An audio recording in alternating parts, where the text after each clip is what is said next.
Good afternoon. Hello, everybody. If you could please take your seats, we would like to start.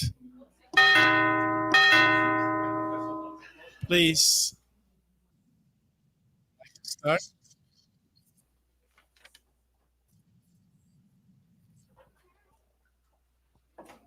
Who was that? Okay. So, hello, everybody. It's a pleasure to have you all here. My name is Peter Wille. I'm the current German director and president, and it's of MECILA, and it's a great pleasure to give you a very warm welcome to our today's event, a roundtable with our fellow Sybilla Merian Centre from MECAM. We have here today two colleagues, Julius Distelhoff and Rashid Kaisa. They will also join us in our annual meeting in Young Researchers Forum next week. And we thought it would be a good idea to use their presence here in São Paulo for this workshop planned for today. This is a kind of exchange between the two Sybilla Merian Centre, between MECAM and MECILA. And of course, also it's thought to be an exchange about possible strategies to deal with academic asymmetries between the global north and the global south, because one of the basic ideas of these Sybilla Merian Centres is exactly this: to find new forms of collaboration between the global north and the global south in academic research and collaboration. I'm here today only to give you the greetings from MECILA, and I'm very happy to do this in cooperation with my Brazilian fellow director, Moacir Novaes, and I will just pass over to him now. Moacir. So, thank you. Just three very brief words. First of all, he had already said, very welcome. And you can profit of this opportunity to get close contacts with MECILA and with Brazilian researchers at SEBRAP and at the University of São Paulo. Then, if you wish, we can help you in this condition. Second, notice our friend and fellow Guilherme obtained a position at USP as professor. Yes.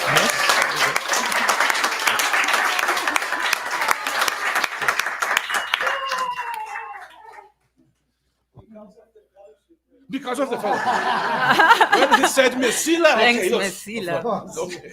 No more questions. No more questions. So, congratulations. And third, today is the last day we have Peter Wille as our German director in presence, if I'm not mistaken.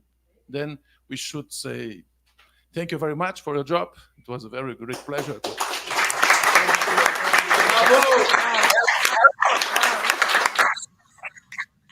So that's it. Congratulations. Thank you very much and very welcome.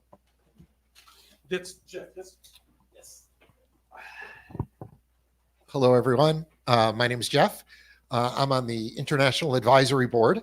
I have to tell you, I feel like we're in the 17th century with so many people introducing so many people before we get to the good stuff here. So welcome to you all. I'm going to briefly introduce our panelists, and then I'm going to hand it over to the moderator of the panel, who has a, what did you say, 1 hour talk you're going to give? So today we have a distinguished group of people who are going to discuss the relationships between global north and global south, and especially via institutional arrangements like MECILA. I don't have it in the same order that you're sitting in, so let's try it this way. We're going to start with Clara Ruvitoso, who's a MECILA postdoctoral fellow, Rashid Wiasa from MECAM, Julius Distelhoff from MECAM, and my colleague on the international board, Encarnacion Rodriguez. Welcome you all. And of course, our querido Tomás who takes care of us so well here in Sao Paulo. So thank you very much. And with that, it's my pleasure to hand the microphone to Juan. Thank you, Jeffrey. Hello, everyone. It's a great honor for me to coordinate this roundtable with participants of such with the participation of such distinguished colleagues, and on a topic that is of utmost importance for MECILA and MECAM. As you all know, the literature in sociology of science characterizes the world academic system as an unequal structure of knowledge production and circulation, and this system entails sharp asymmetries between the North and the South that are not alien to other asymmetries of global capitalism. In particular, the asymmetries related to research, publication, funding, and recognition within science impact the collaboration between institutions of the global North and the South. MECAM and MECILA are settings where these issues are addressed on a daily basis from a critical standpoint. And in relation to this, we have defined a series of themes for our panelists to reflect upon and also to nurture the subsequent debate with the public. So I will start with a question that I would like to ask you. Which theoretical perspectives prove valuable in understanding the dynamics of knowledge, production, and circulation in a global context? Clara, would you like to break the ice? Thank you very much. Thank you for the invitation, first of all. Juan, also Tomás, and Peter. I will answer with Latin American bias, or also an Argentinian bias to this question, highlighting the historical contribution of Latin America to understand the asymmetries between the North and the South in science. Since the 70s, Latin America was constructed some concept to understand these asymmetries. Central is the idea of center and periphery, a very, very old concept now, but they are still in use, and the idea of dependency between the North and the South, or the centers and peripheries. I will mention only two books. One is The Science and Politics in Latin America by Amilcar Herrera, 1971, and The Peripheral Science by Eve Besuri, 1984. Only to mention two persons who were pioneering scientists thinking the asymmetries between the North and the South from Latin America. In this tradition, the current notion of world academic system by Fernanda Weigel, our colleague, she will come next, I think, in 2 days to us, underline the unequal structure of knowledge production and circulation, with the current hegemony of English as the language of knowledge circulation in science, but also the construction of a mainstream circuit with indexes, journals, standardization of form of production, resulted in an increasing South-North gaps. In this mainstream system, in this world academic system, the production of knowledge from the North had more recognition as the production of knowledge from the South in a structural form. The dynamics of global inequality include various phenomena conceptualized in different forms. Alatas conceptualized that as the division of labor in science, with the idea of the North producing theories and recognized as universalistic, and the peripheries producing local knowledge, recognized as only producer of local knowledge.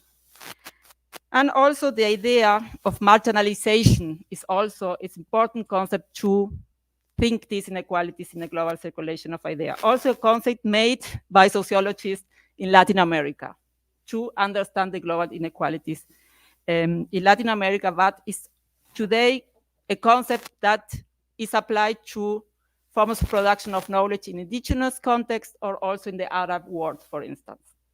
I think it is also important to note the current effort to understand the peripheral conditions in all its complexity.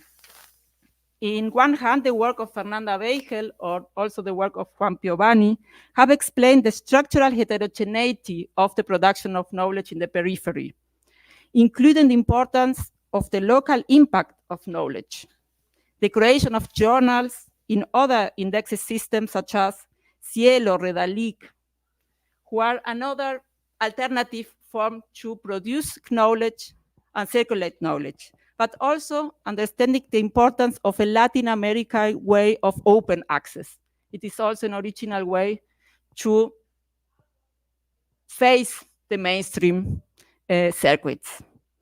And on the other hand, important also the so-called decolonial or post-colonial voices that pointed out the concept of epistemicide and the plea of epistemic justice, including the problematization of the inclusion of other epistemologies, form of production of knowledge, or the other mediality.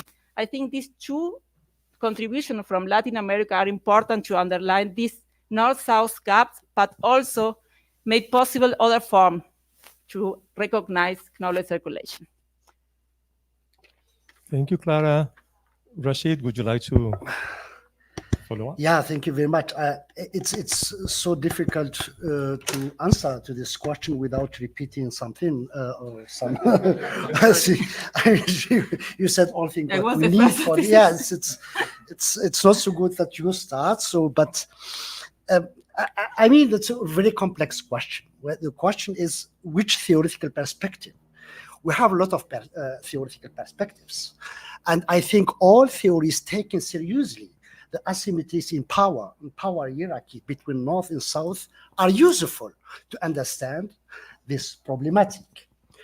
Of course, we have the post-colonial theories as theories, not theory, but theories, including gender, etc., feminist theories, etc. But they are explaining very well this asymmetries and this power shift between North and South, including what you said via financement, etc. You have a kind of in Foucauldian kind of technical power, you know.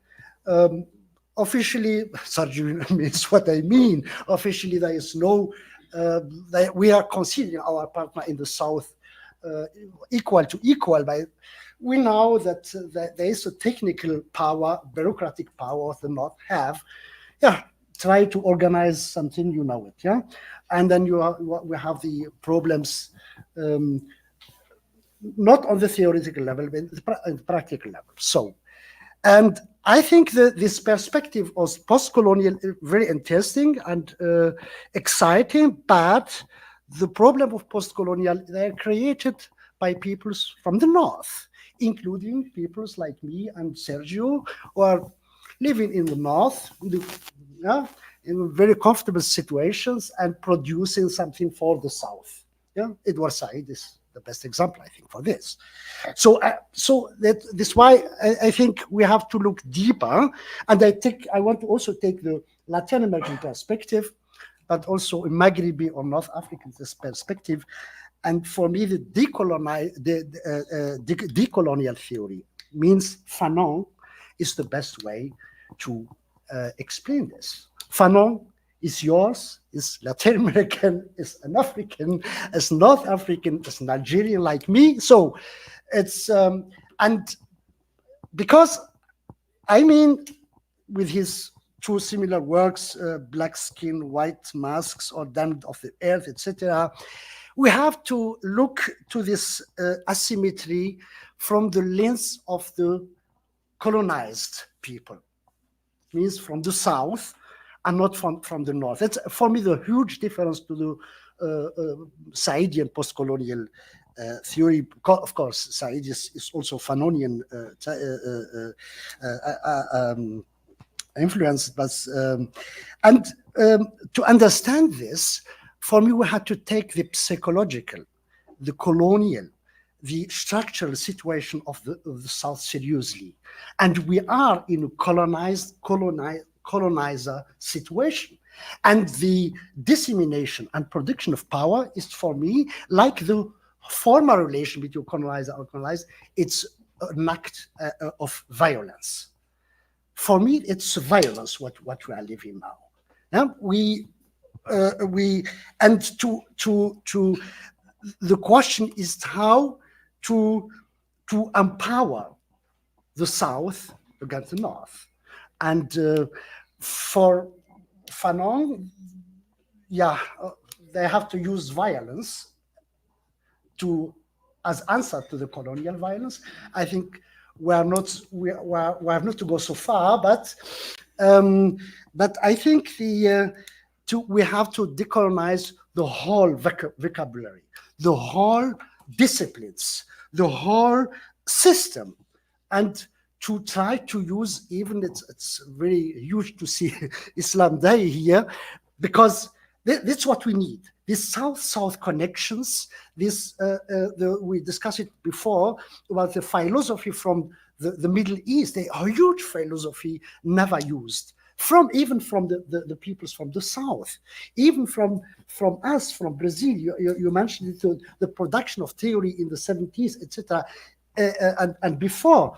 And I think we have to start to decolonize and to put the liberalization idea at the beginning, like Fanon, how to liberate. Fanon is doing an interesting difference between liberty and freedom. Yeah, it's fascinating.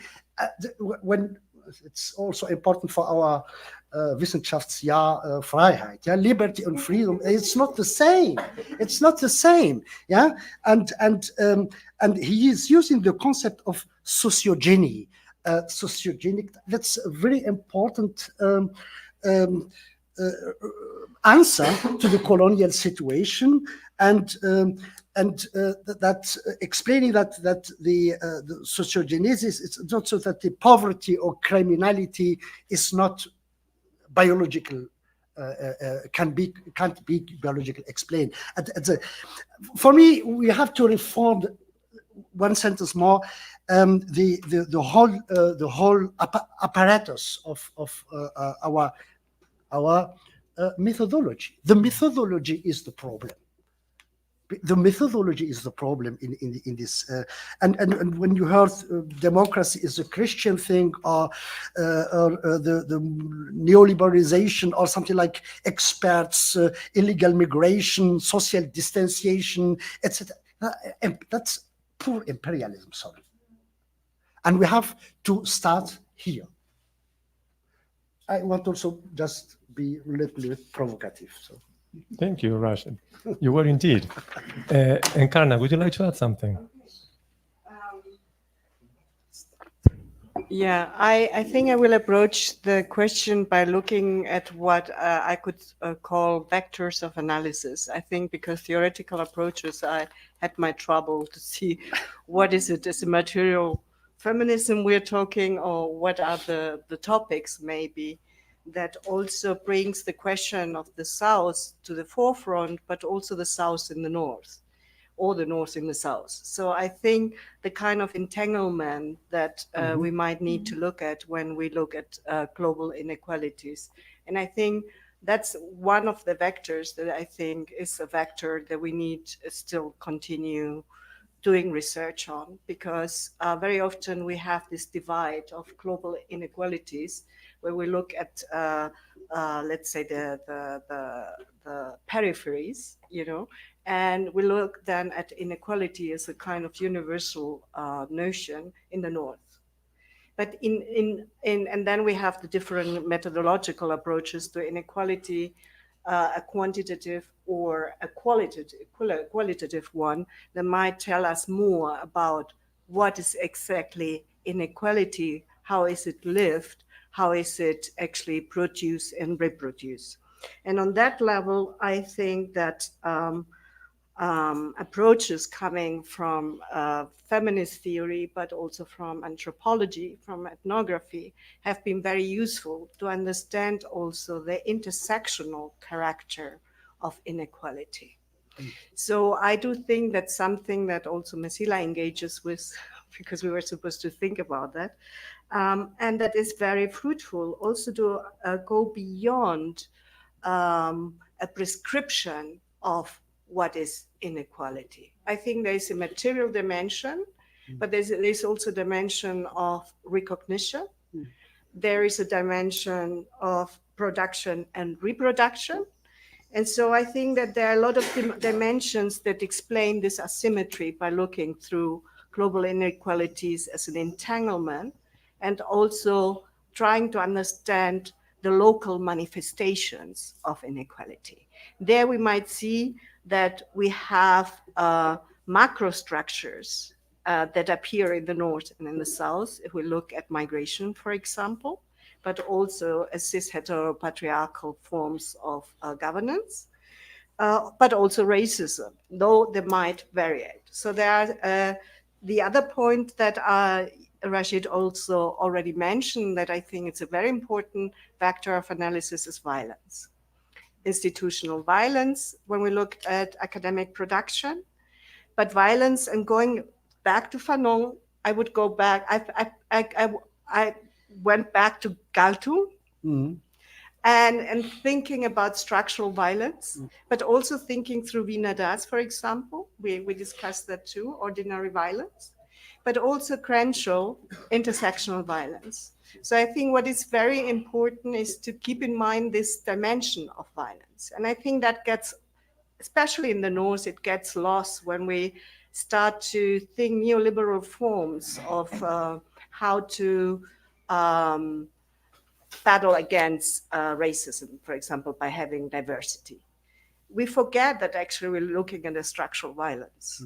And how do we reproduce, for example, academia through incorporating tools of diversity or equality, but at the same time we have a structure in place that does not enable, for example, students from disadvantaged households to have an access to education, or racialized students, or migrantized students, or students in refugee households. So we have in the South and in the North, and for that it's also interesting to look at migration, and of course that's my expertise too, because migration is something that is becoming the way it's governed as a kind of colonial present. It's expanding. It's not just in the North, it's going to Mexico, it's going to Chile. So we need to look what kind of new forms of exclusion and segregation are being produced. Now, to look itself into also maybe in regard to institutional violence, something I find also important is to look at reproduction. A reproduction or the enactment of violence. And for that, I also find it very important to look again at the question of class and homus academicus from Bourdieu. But I think that's something I feel more and more that we need to promote research on the middle class, also on a kind of multicultural middle class. And how, or feminist middle class, and how this reproduces a certain form of status quo. And so, but going back to academia, I think the important aspects to look at is what has been discussed as academic capitalism, how universities, how research becomes part of a commodity, and how it governs also subjectivities in the field. And also on a different side, and looking especially also at North-South, but also at, let's say, minoritarian positions in the North, is the question of extractivism, which also creates a kind of reproduction of the hegemonic status quo. And we need to do a lot of research also on that and support this research. Okay, thank you. Thank you, Encarna.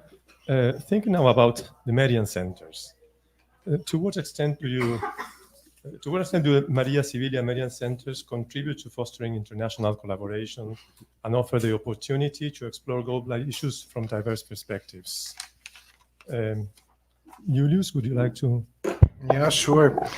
First of all, thank you for the whole MECILA team, for the very trustworthy collegial cooperation. It's a pleasure to be here. Thanks. So it's wonderful to be here. I think Merian Centres, as well as maybe institutes of advanced studies as a whole, play an important role in addressing global challenges and enriching the academic community, and thereby I say now, we are committed to reduce asymmetries in our respective fields of knowledge production by contributing to what I call epistemic justice, by making corrections to untenable universalisms, setting new impulses, and upgrading and reorienting scientific approaches in Germany, but also in the so-called partner countries. I'd just like to point out some key contribution, which in my regard favor diversity of perspective while mitigating asymmetries. First of all, what I find interesting that is that what we all do is kind of a bottom-up approach in an institutional sense of a logic of action, which means that already the structural integration of our centers, the diplomatic involvements of several centers of power, of expectation management with our partner institution, etc. But also active efforts to include underrepresented voices and people in research programs and projects, so that, we try not to be that gatekeepy. I think intercultural understanding, promoting dialogue among scholars from different regions of the world, including marginalized areas and persons, through the implementation of research programs at the 5 Merian Centres. Then I think we all put an emphasis on interdisciplinary approaches from social sciences and humanities, which is not always the case in other research centers, alike for the holistic or a more holistic analysis of complex scientific questions and problems. And working at the Merian Centres means also accepting invitations to collaborative work between researchers from different countries on common questions, sharing resources, expertise, and fostering innovation. And I think that the introduction of new working formats, such as, I speak from the MECAM's perspective, so-called traveling academies, to strengthen South-South dialogue, or Rencontre Ibn Khaldun, we call it. It's kind of a policy format to vulgarize scientific results and policy and outreach, and create outreach formats to disseminate scientific results.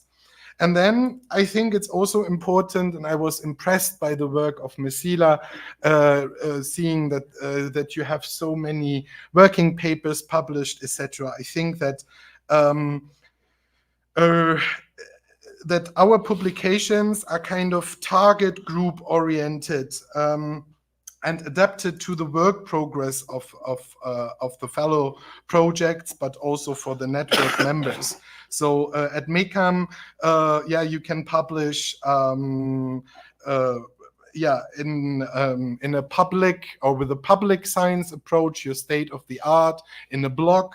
You can also publish, we call it MECAM paper. It's our own paper series, but also in book series and others.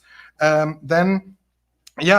are, I think, even if the Merian Centres are very heavy in its internal governance structures, bureaucracy, etc., I think it's a treasure to be able to explore or to find new emerging topics, and to be that to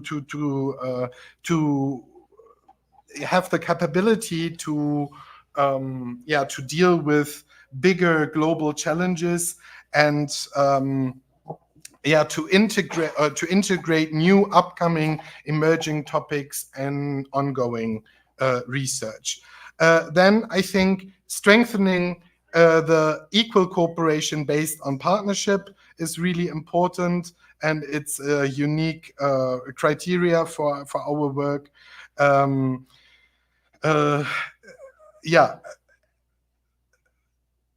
And I think, the establishment of a consortium, internal governance structures that from internal voting processes, parity voting rights for our members, also the establishment of transparent and fair internal agreements and governance structures. And I think it's also very good, and then I want to, then I'm done. I think it's a good development that we all start thinking about our ethics procedures. Yeah, how to implement ethics procedures as needed to ensure research quality and integrity. And I think that's also a big strength. Thank you. Thank you, Julius. I think that as academic coordinator of MECILA, Thomas, this issue suits you very well. Thank you, Juan. I think also Julius already said a lot, so I think I'll be shorter. I think the Merian Centres are a unique kind of project in the sense that traditionally you have this process of bringing researchers from the global south to the north, and then having them there interact or present their research with colleagues from all over the world, but specifically from Germany or from the other European countries. The idea of the Merian Center is completely different. It's bringing researchers from the partner countries to the site where you want to investigate. And I think this difference of context is very impactful. It's very fertile for going against these asymmetries. So I'm thinking, for example, this year we had the excellent thematic research group with Mariana. Maybe she's there already. She's leaving today. Thank you for being with us. It has been a pleasure, Berit and Flavia. And I was thinking about the specificity of such a group, which in itself is already very impressive, like putting together 3 researchers to do one research together. But I have to say that I think it would have been very different if it had been done in Berlin. The fact that this research about indigenous artists and indigenous thought is happening in São Paulo with the participation of the other fellows and the other colleagues just changes the research. So I think this is a good example of how the Merian Centres really bring something new to the collaboration of South and North. So it's and also we're talking about academic networks. It's not only that they are interacting with the other fellows which are here, but they're also activating these academic networks that otherwise would not happen. Like we know that in the global south, it's very common that the academic institutions are very closed among themselves, or when they have contacts nationally or regionally. When you have such a researcher like Islam Daye, for example, that comes here and has a positive impact in the Arabic department of the University of São Paulo, and is already thinking of maybe future workshops and future developments. Also, the way that his research deals with local material, like local archives in São Paulo, that have been studied, but not from this international Arabic diaspora perspective, activates networks, not only between South and North, but also South-South, which is what we're trying to do here. So I think these are just small examples of how rich this kind of projects are, the Maria Sybilla Merian Centres. Not only to the researchers from the global South, but also to the researchers from the global North and to their institutions. These fellows here are taking these connections with them and then making the relation that we all want to happen.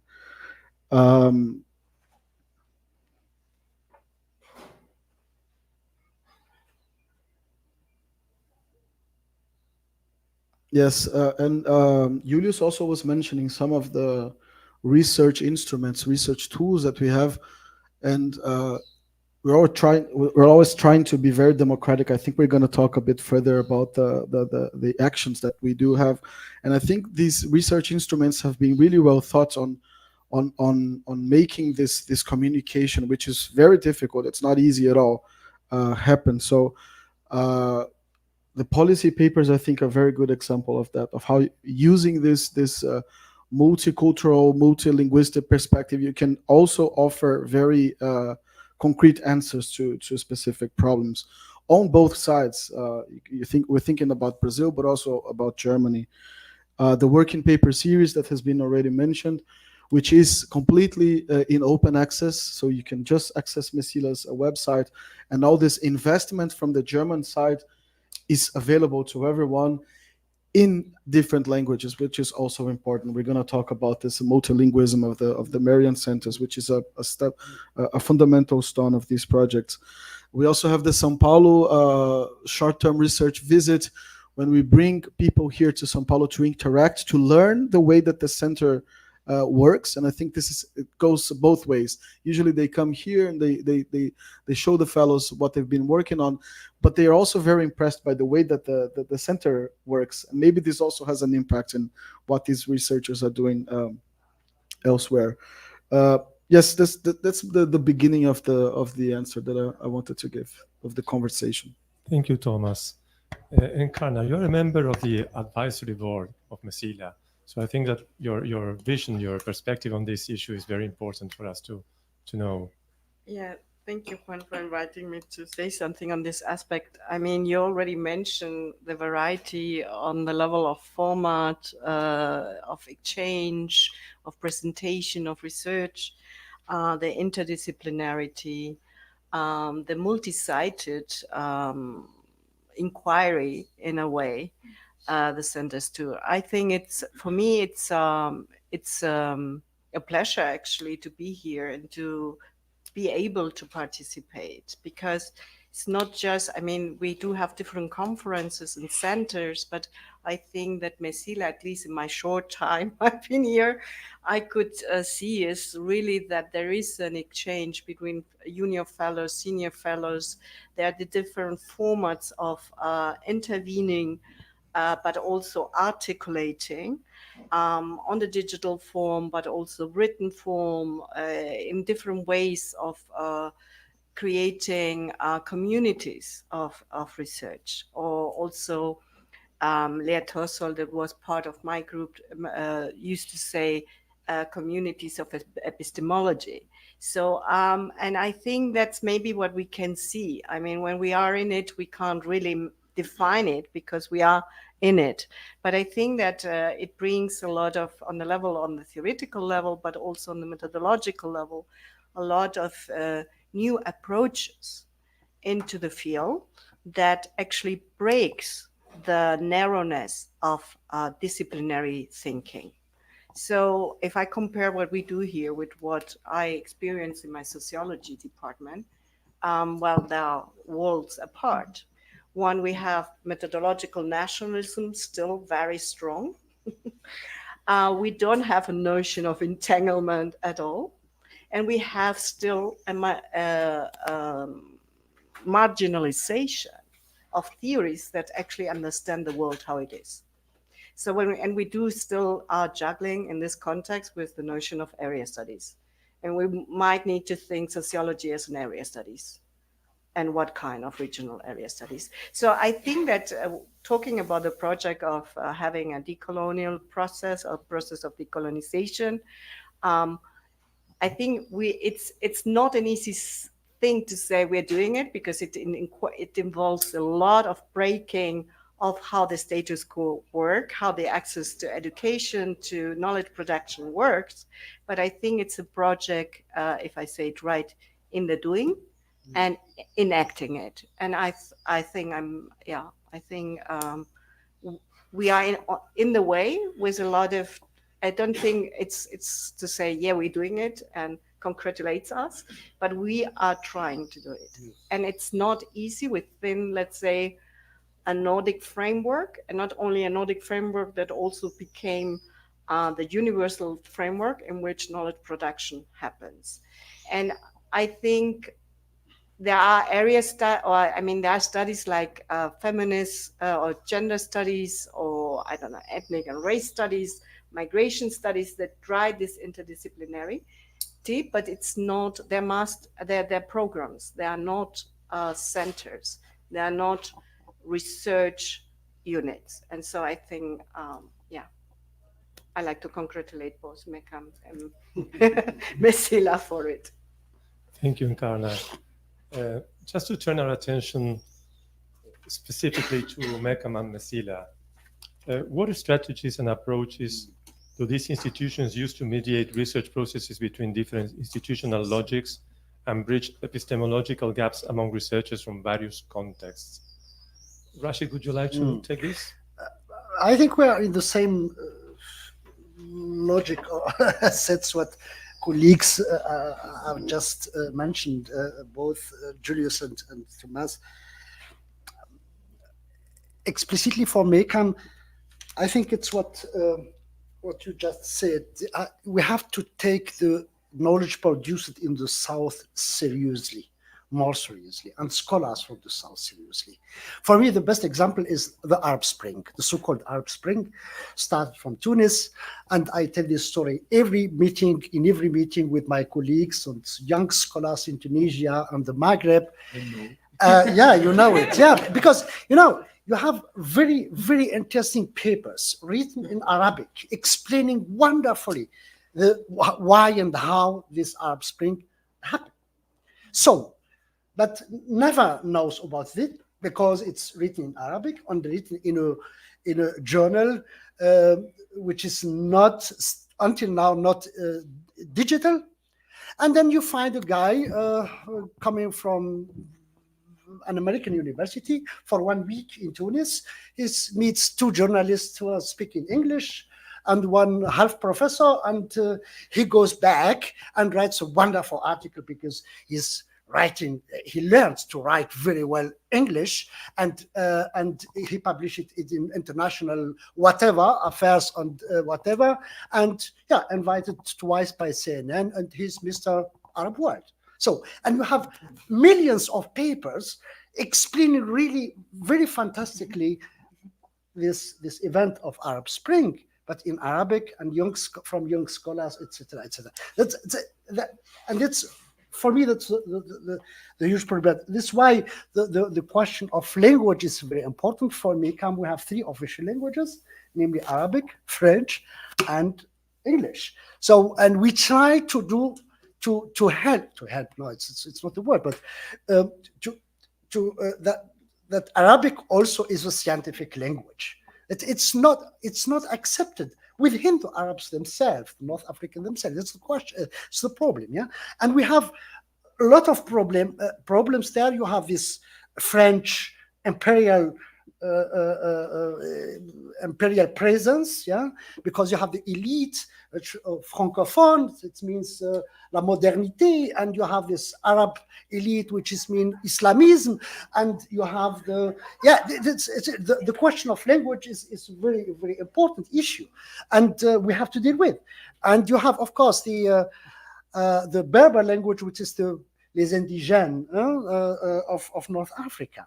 So that's one of the important questions, to take seriously the knowledge produced in all these languages, of course in Berber language also. And the second thing is to take seriously that what we call in Germany Forschen mit statt über, to do research with the Maghrebis, not over or on the Maghrebis. It's a very important thing because, and we have to find in the MECAM forum or groups, or to work on, for example, the problematic of migration, seen from the north and from the Maghreb. We have another word for it, haraga. Haraga is it's the own epistemology. It's not migration. It's more than this. Yeah? When you find families are putting money together to pay for one of their sons, it's more than migration. Sorry, yeah? It's you have the whole context. No? So, and of course. The question of topics, and what already mentioned by Julius, is we are trying to establish an ethic chart for our scholars, explicitly coming from the north. And in this chart, we have to mention also the responsibility of scholars. It's you know, it's so easy for you coming from north, for you, not you, for them, to go in the south of Tunisia to have interviews with lesbian, homosexual, blacks, etc., Islamists maybe, and then you go bye-bye and you write your paper and you have, yeah, behind you have a catastrophe, yeah, because it's very dangerous for them. Yeah, so you have to be responsible also for your research, yeah, to responsibilize this scholars, and it's one of the important points also put by our EAB, International Advisory Board, mostly from the south even, and they tell us that it's a really important issue. And the other thing is, I think with the MECAM, we're creating something new, so-called Maghrebi studies. There is no Maghrebi studies. We have Middle Eastern studies, we have African studies, Mediterranean studies, European studies, but no Maghrebi studies. Because the Maghreb is already considered as a periphery of Africa, a periphery of the Middle East, a periphery of Europe, but no real Maghrebi existence. And we have to take these Maghrebi studies as cultural, historical, sociological reality in consideration. And for us, it's the huge work to create kind of Maghrebi studies. Yeah, and this is why we create also in Marburg a chair for Maghrebi studies, post-colonial Maghreb studies, and it's something new in the German university traditions. Yeah. Khalas. Thank you, Rashid. Clara?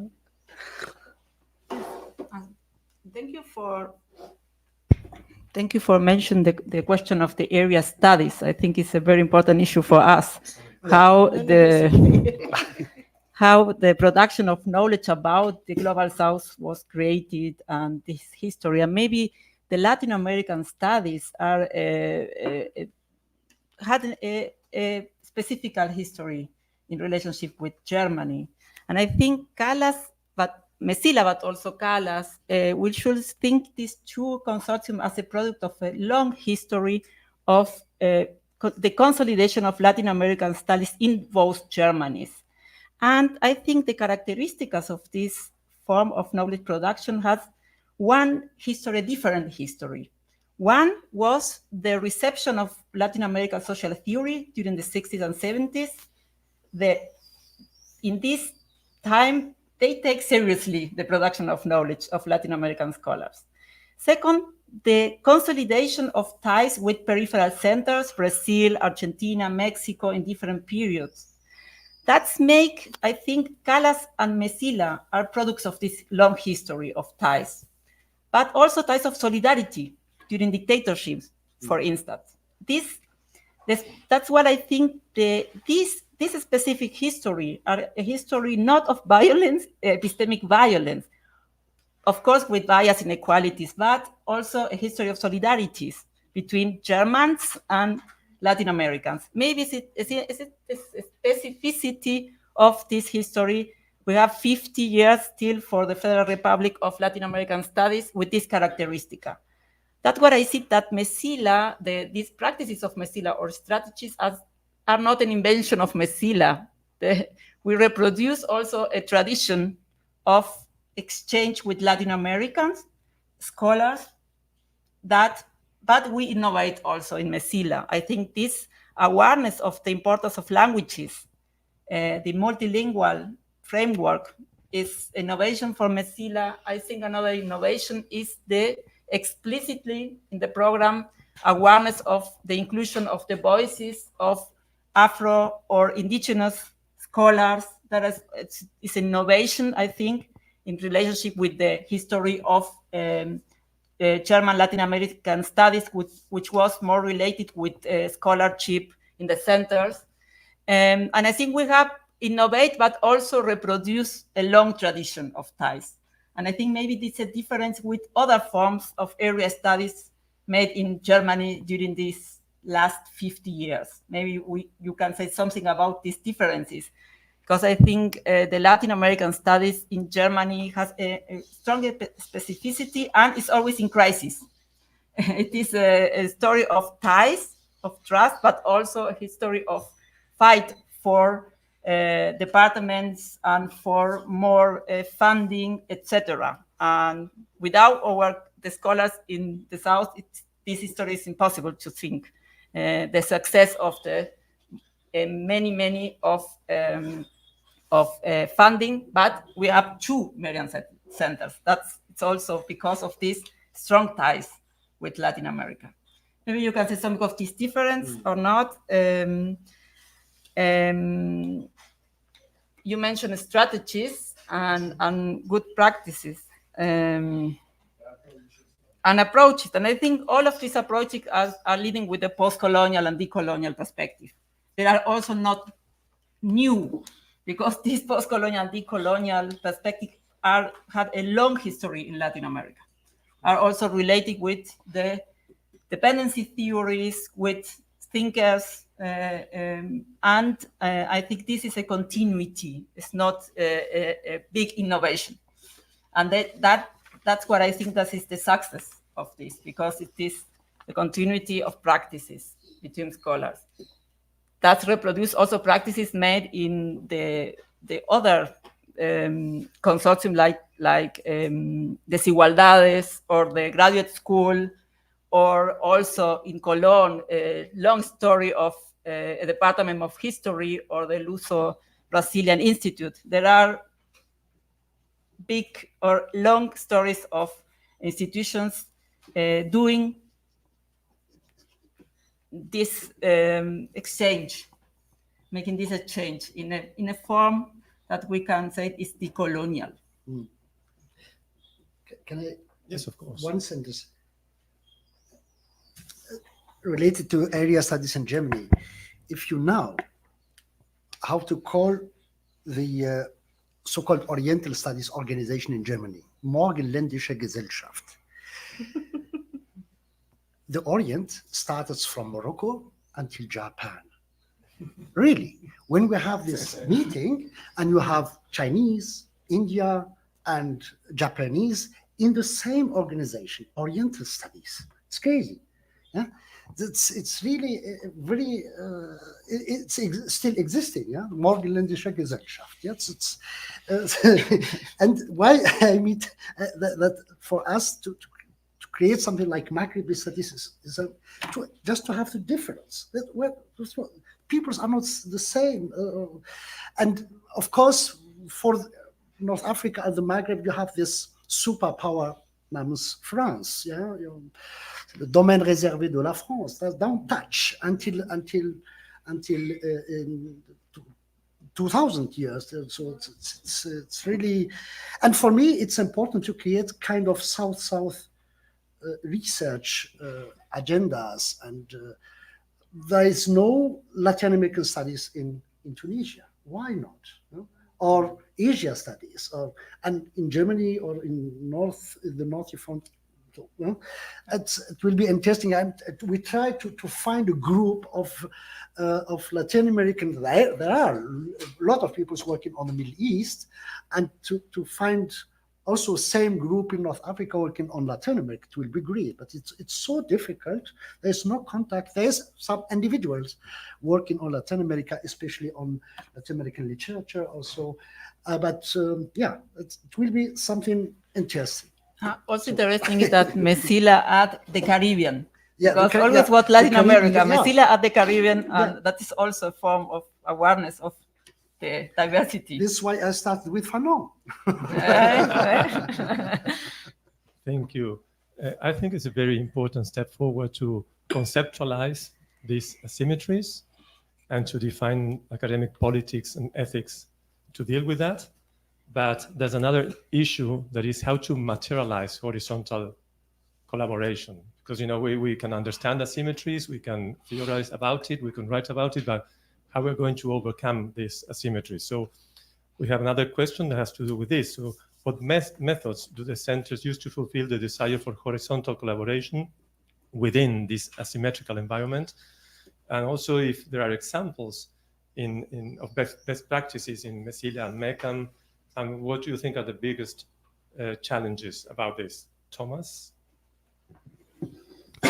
Yes, thank you. I have some points here, but I was listening to Clara and I was also thinking, I haven't elaborated this, so it may sound strange. I hope it doesn't. But it's also like the role of personal relations in this kind of collaboration, which is fundamental. Like the institutional part is very important, but I know that these people, like the people who built MECILA, they were before working in Desigualdade, so they have a connection and they have a trust, which is not a word that we use in academia so much, but in cases like this, in collaborations. And why is this personal relation so important? Because the institutions themselves are not so flexible for the kind of exchange that we need. And then you need these people that are operating these institutions from inside in order to make this happen. So there's also this aspect which may sound a bit personalistic, but you depend on these people and on this active roles. Like I every month, Roberta and I will have to talk with the USP professors to solve some kind of, this student needs an ID that it's only, and without them and without this trust, this wouldn't happen. So there's also this almost subjective part of it that, of course, later becomes institutionalized because it must be institutionalized. We must have clear rules, but it also depends on this personal side, which I don't know, could be something that happens a lot in the South in a positive way, this personal relations.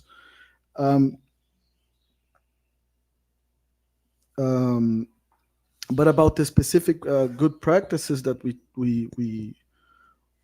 try to do, I think first of all is this constitution of MECILA and the Merian Centres in general as democratic spaces of decision making. So I participate on the sessions of the executive board. On the executive board, we have representatives of the 7 institutions of the consortium. They all have the same equal voice. So we decide together what we discuss.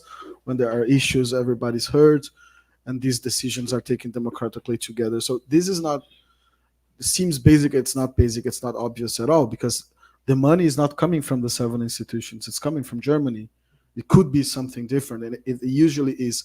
In the case of the Merian Centres, and here there's this also confianza side of the thing that makes it work, and this democratic decision-making process in the executive board. So, and this trickles down, I think. If it were different in the executive board, I feel that the center would be very different. Sorry, I will go to the second. I'll be faster, I promise. Also, another good practice aspect, I think, is also having 2 directors at the same time. Like, if you have one local director and one German director, that's not obvious, but that's necessary and it's very helpful in the way that it's not only institutional difference, it's ethical practices and epistemological differences as well. You need someone who understands German academia, not only institutionally, but how the practices are made, how the unofficial things happen, how the relations happen in German institutions. And these directors, they act like a translator as well between the two logics of the systems. But also when you have a dilemma, and when you have many people from many different backgrounds, many languages working together, you're going to have a lot of dilemmas because there are no handbooks for that. Then I can rely on both the directors to give counseling on that. So this structure of having 2 directors, I think it's a very good example. Also, I mentioned earlier these research tools that foster travels between the different institutions. MECILA is located, it's based in São Paulo. People are living here, but the network is broader. And we also want to bring together the researchers from the many parts of the institutions. So when we go to La Plata, some of the PIs, maybe the fellows, and we go and we visit the University of La Plata and we learn how they do things there, and we bring this here, then this is the center operating on its best performance. Because it's not about São Paulo. It's not about building a center in São Paulo. It's about the center of São Paulo being a hub, a connection between the North and the South and the 7 institutions of the consortium. So also this sometimes I think it's taken for granted. Oh, just a tiny trip here and there, a workshop here, there. It's not. It's really making the consortium works as a network. And then there's the issue of multilingualism, which many have mentioned here. This is best practice because I come from literature. Translation is a very tricky subject, as Melanie Strasser knows pretty well. It has to do with epistemology. The same different concepts in different languages mean different things, means different structures of thinking. And then making this effort, which generates a lot of work, Melanie and Joaquin know this pretty well, translating everything, having being available. MECILA has 3 official languages. German is not an official language, as Peter always says, but it's also spoken here. It takes a lot of work, but it also brings diversity. You cannot discuss asymmetries in knowledge production without thinking of the different languages. But it also brings a lot of trouble. And Carnason was saying pretty well about this intersectional kinds of epistemic violence. Everybody who's Brazilian knows pretty well, like speaking English is not something that every Brazilian can do. You have to start learning it. Usually you do it, either you're in a very good school or either you pay it privately. And that's for the minority of people. We've been debating this. Juan gave a very, very interesting lecture on English as the official academic language some weeks ago at university. And we were discussing this. So who is able to speak English here in Brazil? And Portuguese is also not a very important language internationally. So who will have which groups will have representation in Brazilian academia? That's also a very important question. That's also a very important problem for us. It's a practical problem for our colloquia that not all fellows speak all of the 3 languages. And we took the decision, a very hard decision, of we have to make this work somehow. Otherwise, we're not going to have some voices that we want to have and that we need to hear. So these are open problems that will keep happening. Now I'm talking about the challenges. So this is a first. The multilingualism is a pro and a con, or a challenge at the same time. Another challenge, and no, Julius will have a lot also to say about that, is how do you make these different institutional logics or bureaucracies talk among them? So we have the BMBF, we have the DLR, we have the 3 German institutions, and we have the 4 Latin American institutions. Each one of these institutions speak on a specific bureaucratic language, a language in a very broad term. And it's not easy, but it's part of the job. If you want to have an international center, you must deal with that. But on the other hand, it's also maybe important to say that if you want to have an international center, if you want to have international relations in your university, you must be open to international, or you must be flexible. It's also about conviviality, institutional conviviality, if we can talk about this. You have to negotiate a little bit. You have to be flexible a little bit, because the University of São Paulo has some rules, and the Ibero-Americano Institute has other rules, and we have to meet somewhere in between. And sometimes I feel that although German academia is very keen on becoming more international, and so is the University of São Paulo, we've been learning that, you need new rules. You cannot apply your local rules for international cooperation. It doesn't work. It just creates a lot of frustration. But I think we're learning, hopefully. I'll stop here. Thank you, Thomas. Julius? Yeah, before answering the question, I'd like to come back to a concept we have stated before, and I think we shouldn't take it for granted that we try to work or to enable transregional knowledge exchange, because I think what is used more often, and which is a problem in itself, is that unilateral knowledge transfer, which is stated everywhere, also in the guidelines we find for projects, etc. and which is often uncritically used, and it stands for a top-down, often from the global north to the global south. Okay, but let's come back to the question. I share everything you said, Thomas.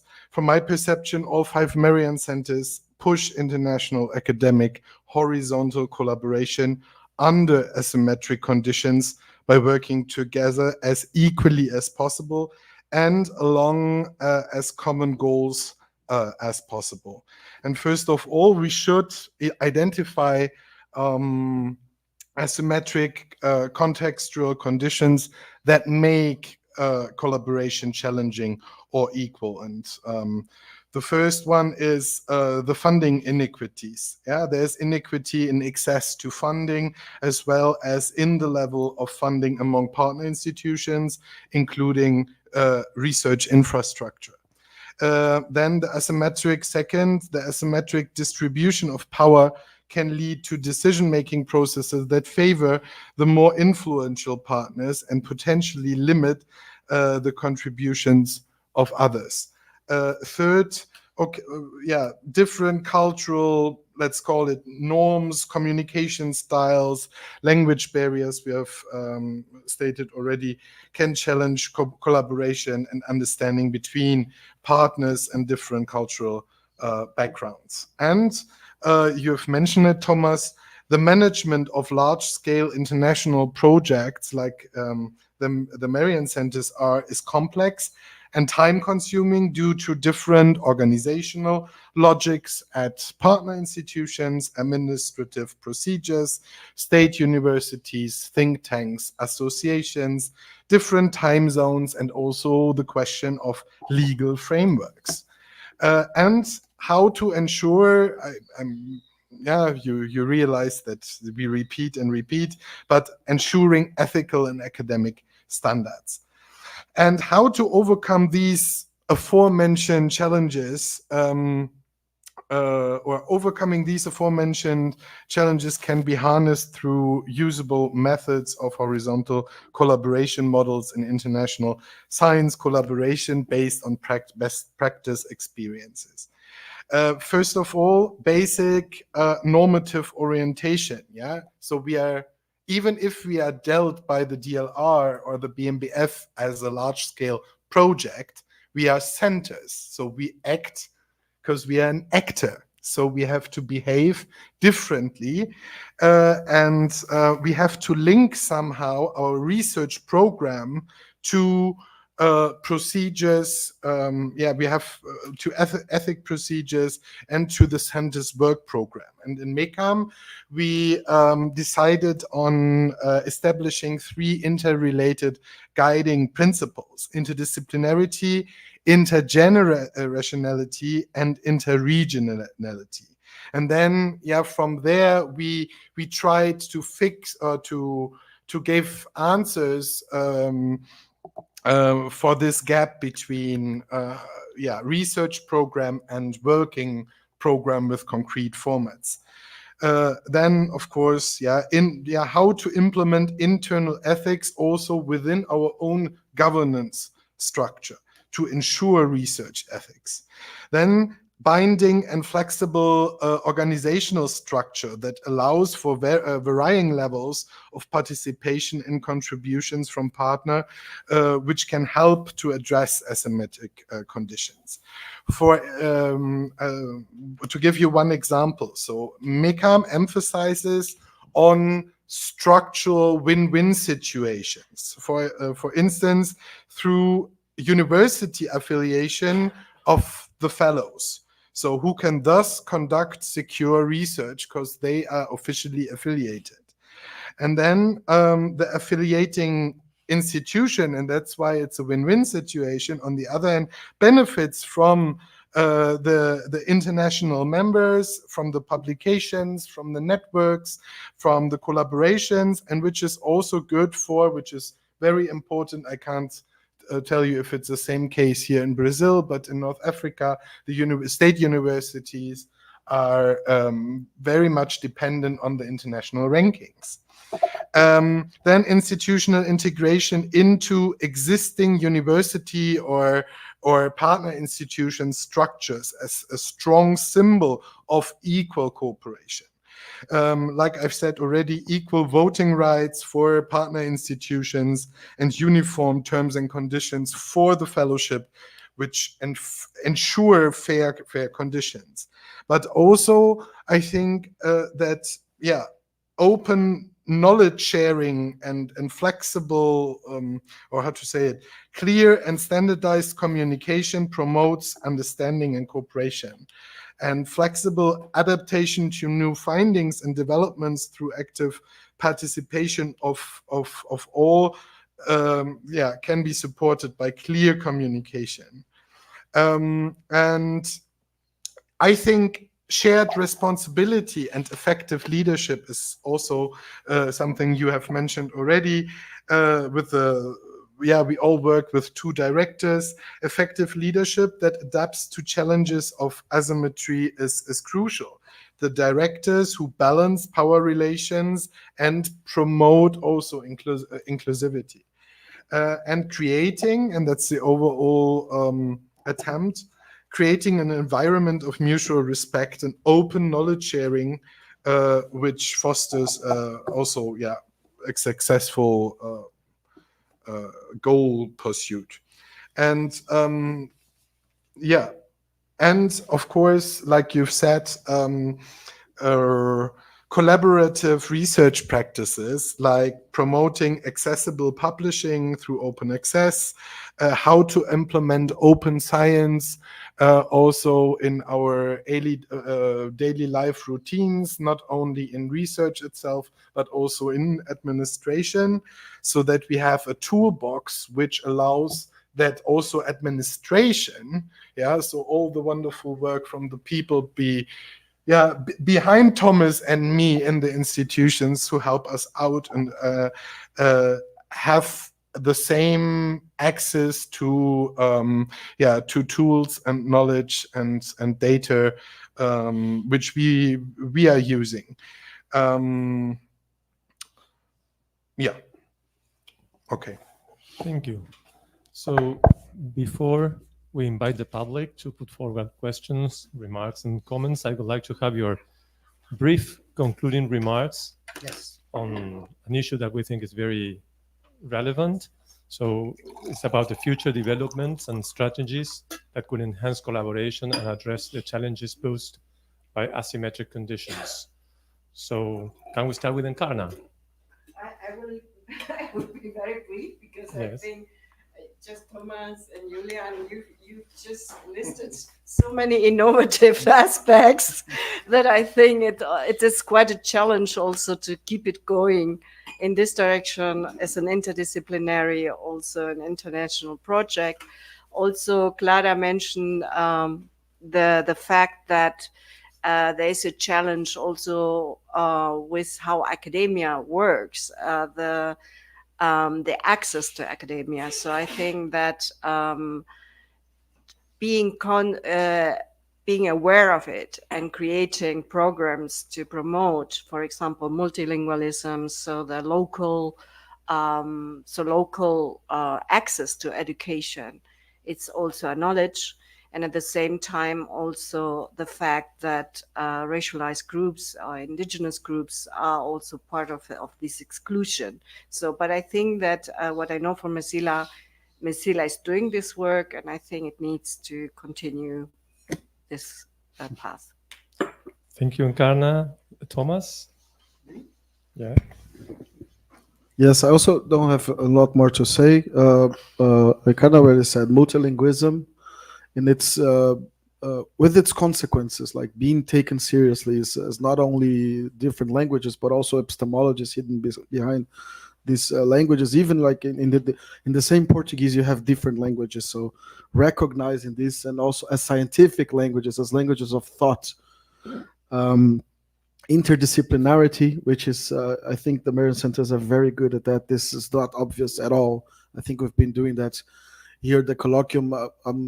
The beginning of the year, you see the faces of the fellows. They're a bit like this is strange. Let me threads and lightly, and then as the sessions progresses, you see these people very respectfully, because you have to be respectful to talk about another area of knowledge that's not obvious, but people start doing that and start giving contributions from other epistemological points of views, both from their own experience but also from their academic fields. So interdisciplinarity is the future in this sense, and we have to make it even deeper. And I don't know, bringing people, right now there's this strike happening at the University of São Paulo, and the strike is for mainly the students are demanding more professors. This says a lot about the kind of university or the kind of academia that we have and the kind of academia that we want to have. So if you demanding more professors also means we want more students to be here. We want the university to be bigger, more open to these diverse voices that we're looking for, that we desperately need, actually. And Karna was saying so well at the beginning of this. It's south-north, but in the south there are also many different levels and different relations. So we also have to keep we have to be aware of that. Otherwise, there will be only a specific group from the south dealing with the north, and that's not what we want. We want really like complex communication in the south and in between the south and the north. So I don't know how, but making these spaces broader, bringing more people. That means money, of course. So you have to also give more money to these initiatives. Thank you, Thomas. Julius? Yeah. I think we have to be aware that horizontality is something we have to stand up for every day when we go to work. And this means that maybe we should implement the more and more, how you would call it, decolonial methods, engaging with other centers like we do, with colleagues, with people who who build up same structures and do research like we do. And I think we should also improve our inclusivity every day. Yeah, we've spoken about the underrepresented voices, and I think this is a task for each center, is how to engage more with the non-academic public, how to vulgarize knowledge, and to make it understandable, to reconnect to what we do. And so there's a lot to do, and let's do it. Thank you. Clara? I think we need more awareness of inequalities and intersectionality in science, especially in Europe. I will mention two examples. We have in Europe now a debate on open access and citizen science, ignoring the strategies of Latin America, the very, very successful strategies of Latin America in this field, pioneering work on open access, and really open access. I mean, free open access for science. Diamond, really free. And the other example is the new reception of decolonial and post-colonial studies in Germany. It's a new issue in all disciplines, and also in museums. Also ignoring the long production, also the long-standing production of decolonial and post-colonial thing in Latin America, for instance, in Spanish, in Portuguese, and other language. And I think this is two symptoms of what we should do, what is our task for Europe. There are some steps for openness, diversity, intersectionality, but it is really ignoring the histories, for instance, from Latin America, and I am sure from other peripheries more, maybe. And I think it is important, this awareness in Europe. And with this, it is a long way, but MECILA and MECAM, I think, are doing a work in this direction. And I think we can make a change in this direction, in Europe especially, in Germany also. Thank you, Clara. Rashid? Very shortly, the question of the future is always difficult because we never know about the future. But I think there's a difference because you are speaking about the strike of student strike in here in university. We have in the next probably elections at the University of Tunis and the whole universities in Tunisia, end of this year, perhaps next year. But the difference we are marking when we know universities from the south and universities from the north, the students in the south and also professors and scholars are more politicized. It's to study now in Frankfurt is so boring. It's not like the 60s. Yeah, it's so really. There is no the reality, the social reality, and to study something in theories, methodology is so disconnected. And it's a very important issue. It's what I mean to take seriously. The university in the south is still middle of the society, and it's an important difference. We have just this short period of a pandemic in the north in which the society connected with the society. But since the 60s, there is no connection. And it's a great opportunity for us in the south, for these centers, to take this power of these students, of these scholars, men and women, of course. We are in societies in Bewegung, in motion. Yeah, that's and that's a big chance, I think, to empower politically, but also to take this opportunity to empower the science, the knowledge produced from the south. And that's for me the big difference to the north, because the north is now you have a small elite, and then the rest is sorry. So thank you very much for your thoughtful interventions. I think at this point you well deserve a first round of warm applause.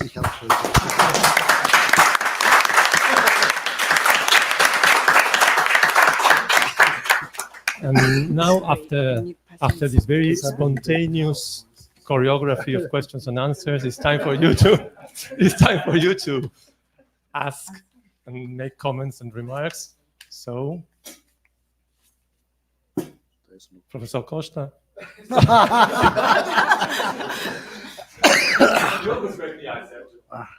No, thank you so much. I couldn't agree more with all statements and so on, but of course I'm here also to ask questions, and I use the opportunity to ask questions to which I'm supposed to have the answers, but of course I don't have. Therefore, I will use the opportunity to share this sort of questions also with you. Now, when we were talking, I was thinking at two levels and connected with two questions, comments. The first question is more related to the, let's say, the sort of model, analytical model you need for understanding academic asymmetries. And from this model, we have also strategies, which, of course, are designed according to the model of analysis you have. And looking at the different options you offered with Fanon, central periphery, but also the colonial, my question at the both level, of the analytical level, but also at the level of, let's say, strategies, which could be, let's say, apprehended from these different analytical perspectives. What I miss there is somehow you're talking about first relationality. So because you describe central and periphery as two, let's say, two different fields, but of course these fields are interacting. And this has also consequences for how to deal with these asymmetries.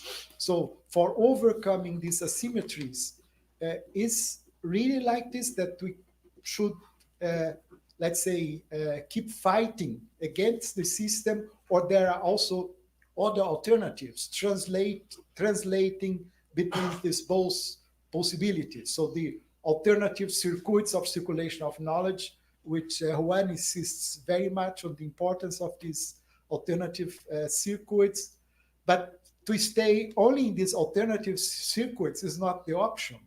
So put another question is, put another way, the question could be like this: are we predestinated to be only in the opposition? So when can you also get the power?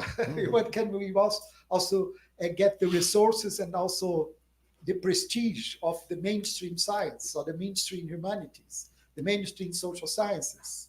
So how are the strategies to change the game, but also to have a better position for social science and humanities from the South? And the other question is more connected to the Merian Centres. And of course, this is not a question to be shared with our grant giver, because, you know, we apply for funding lines which exist. You cannot invent our funding lines. But if you look at the Merian Centres and what we are trying to do with the Merian Centres, I would say this is a contradiction in its own terms, because actually the institutes of advanced studies are designed to be, let's say, spaces for the elite, talking English and working alone in their own. So different scholars work in their own projects. And we are trying to transform this original idea in a collaborative, convivial space of research. And therefore, is this really the adequate format to actually do what we want to do? Or perhaps other models, such as, I don't know, a collaborative research network and so on, could be more effective. So you can, of course, answer, but we have funding for this. So, you know, if you are supposed to get our own funding to continue the project, it's perhaps the opportunity also to change the format, not to have this sort of castle in which illuminated heads are there working on their own research proposals, but really dealing collaborative work.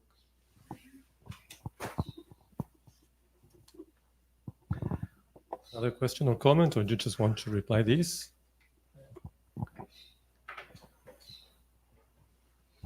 So thank you very much. It was so interesting to hear to you. So I have a double question. So I will merge three aspects in a double question. First of all, as you said, we are unequal as well in the South. We have race inequalities, gender inequalities, social inequalities. We have to cope with these inequalities also in Brazil, in the South in general. A second aspect is that, we have research in contexts that, as I understand, are already very male white contexts. Very rarely we have producing of knowledge or discussions in different contexts. So last week we had an experience very important here. Thomas mentioned we have a seminar with intellectual and leadership from indigenous origin, and the experience of hearing the research and discussing in a very, very different context has an outcome for us. And it's very, very seldom we do that. Normally we do this, a very white and male context. And I ask myself if we can try to change, as part of our work and our research, the context in which we produce knowledge. In a third aspect, and I come to my question really, is that we are, most of us, faculty members or students. So we are all in teaching contexts, in learning contexts. So my question is, how do we change our teaching in this new knowledge we are producing and investigating? and how we are able to take out of this teaching new knowledge. So when we ask how we can vulgarize or have contact with society with our research, I think that our classroom is already a very good opportunity to hear society, to have contact with a real world. Our students are increasingly different from us, but increasingly in a good sense. So we have, with new policies, we have new students, indigenous students and black students and more women. So the faculty members at USP, for example, are white men. Point. So it's very rare to have different. So the classroom is an opportunity to learn, to have different knowledges, new voices coming. So then my question is, how can we profit from our teaching experience in these new themes and concerns like MECAM and MECILA have to have as target? Okay, thank you. If you don't mind, I have a coda in musical terms for Sergio's question. In recent years, we have witnessed an increase in the participation of peripheral science in the mainstream circuits. It is still marginal, but it is increasing. But many scholars have noted, for example, Sari Hanafi in the Arab world, have noted that this is usually done at the expense of the loss of relevance for society. So my question would be if you envision, if you foresee any strategies to establish dialogues between mainstream circuits and alternative circuits in a way in which, you know, the peripheral science, when it tries to participate in mainstream science, does not have to follow only the agendas of the North and losing relevance for society. We have one question by Flavia. Thank you very much for the very exciting talks. Is very simple question. Addressing racialized people with gender issues and also motherhood. We never talk about that. Researchers that have children that need support to keep doing research. But talking specifically about the so-called minoritized people, how to include without tokenizing it. We can start with this set of questions because otherwise it's going to be very complex and we further. So, who wants to start? Perhaps, yeah. Okay. Thomas. So probably all of you can say something about. You don't have to reply to everything, but just. Yes, I will just put together the last question and the first comment of Sergio, like how to bring this othered people to a center of advanced studies. I think this is the main problem and the main contradiction. I don't know the answer. I really like the suggestion of Sergio that we can also imagine new ways, new institutions that are more collaborative. Of course, we try to do that here at MECILA, at MECAM, using the line that was given to us and make this space a more collaborative space. But our fellows are postdoctoral fellows, so you have to have a PhD to get in MECILA. We also have the doctoral students, of course. I understand, but it's different. So this model of the advanced studies is very specific. So I think the idea should be trying to have this institutional imagination of creating new mechanisms and tools in order, for example, to have a deeper connection to bachelor students at university. I think this is already a big step, like how to approach them to MECILA and how make also MECILA more open to these kind of people in this moment. The Center of Advanced Studies, I don't know, like who are the people who get there? Even though, like for example, I was gonna say that earlier this year, and by personally by initiative of Tilman Heil, the PDI of the University of Cologne, we have this new modality, Urban Narratives Fellowship. We have one fellow here, which is really trying to bridge social movement, artists, and academia. I think these kinds of tools help us to really listen to these people and not only have them as tokens, as you said, Flavio. But this is a task, and I think this is something continuous, trying to have this institutional imagination that I would go on this direction. I will mention only one thing. Leandro Rodriguez Medina, a colleague who will be participating in the annual meeting, made a research on Latin American scholars participating in the mainstream.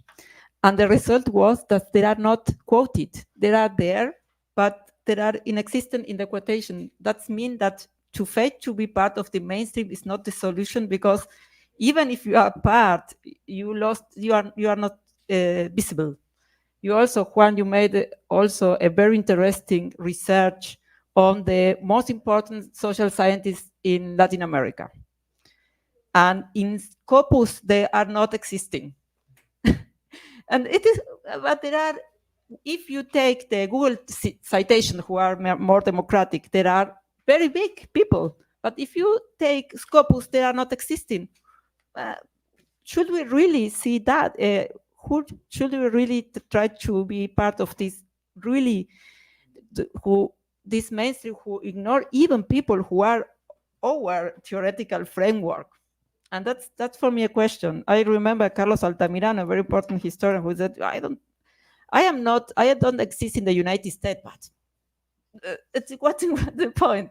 And that's maybe a solution for me, is to be in some middle spaces. There are the mainstream, but there are also middle spaces also in English, for instance, that it's important to be published in English in order to have, for instance, to be read by people from MECAM. We should be aware that the English is very important for the production of knowledge, for these South-South encounters and exchange. And I think that is important to be in the English-speaking production of knowledge, but not to try to be in this, because there are proof that this is not fertile. Thank you, Clara. Rashid? Yeah, I try to answer to your second question. Your question is what, in this situation, power situation, we have money, you are German, me too, and we are going to the south, and we are just doing things like the BMBF want to have it. So the question, how can we use spaces or create spaces to have alternative strategies?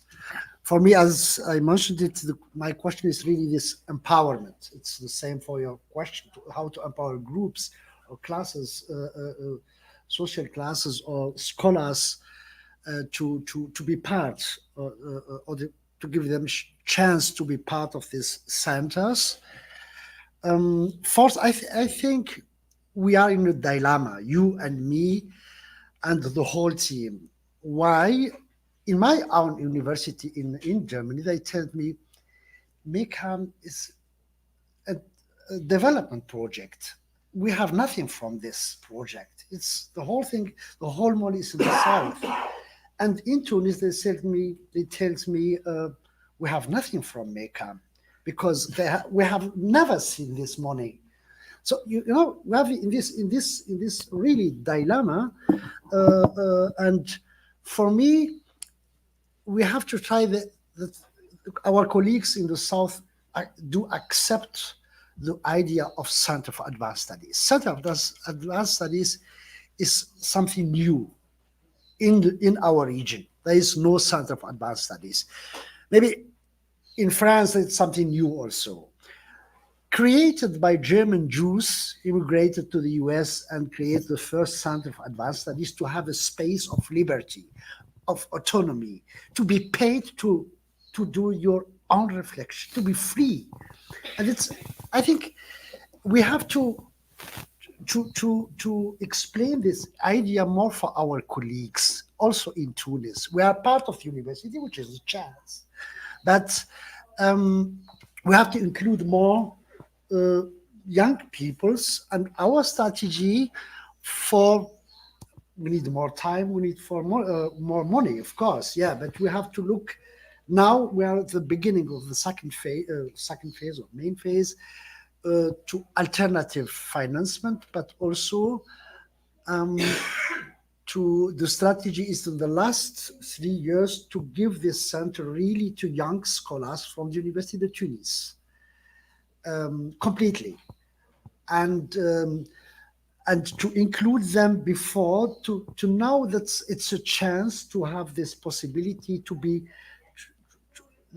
Of course, we know the debate on no loss, no gain, no loss, etc. But still, to have money just without to be controlled by the state or the university, or to have a space of free research, and I think was now discussing the ministry is telling us we have other dimensions than Brazil. Yeah, we have Tunis is like this. It's very small, and the biggest university has 20,000 students. So, and the minister tells me it's too big for one university. It's to have this center because it's a question of financement. Yeah, so how to deal with the structure after when you left? What should we do with this? We can't give stipends for foreigners and come to Tunis. So and the whole question. The question is power and money and how to deal with this. I have no answer. If you have one, Sergio, please help me to. Perhaps we have now some messages from Hanafi and organizations like Arab Sociology Association and other organizations from the Gulf, etc.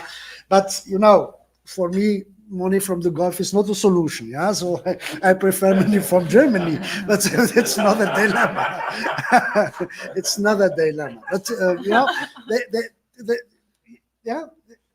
maybe it's possible that we can find alternative, but it have to be also alternative, not Thank you. difficult. So sorry. Julius? I think that idea of having a free space, so that we said, okay, we are a project, we are a center, we are an actor, but we could also say, we are a platform, we are a hub, we are something more. And it's up to us, despite of the rules and regulations by the funding institutions, etc.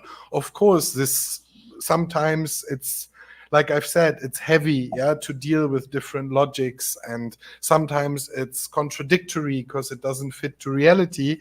But to have at least the possibility to express ourselves in the way we want to implement, horizontally if possible, but also for our scholars to have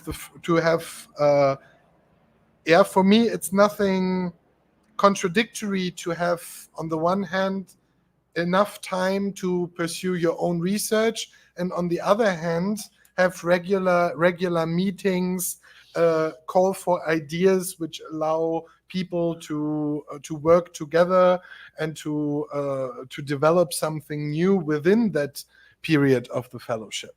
So this is an empowerment in itself, and that's why I would say that I do not know similar conditions where I would say that I think we are in a lucky position that no bigger commercial, political, or whatever interest is behind us. And that's also a flexibility. So in technical issues, of course, we can improve. So I would say if the interest is there, people want to work with us, and we are able also, we haven't discussed it yet, but we help our research colleagues all over the world to free themselves from their home institutions. Yeah, and it's not a routine, yeah, to do it. In Tunisia, they only know the sabbatical, but there is no option on how to liberate somebody from teaching, because every single university contract is based on teaching. That also means that people go to university to teach and then leave. So in the end, it's a university without people. Yeah, having students around, but no staff is around. Yeah, so that's why I would say we are in a kind of powerful position, because we are free to express ourselves under certain circumstances we have discussed. And maybe one last thing, we have just spoken about fellowships. We offer a lot more. Yeah, so yeah, we have policy formats, we have publication workshops, we call it traveling academies. Yeah, you have the annual conferences, the young researcher, the young talent promotion programs, etc.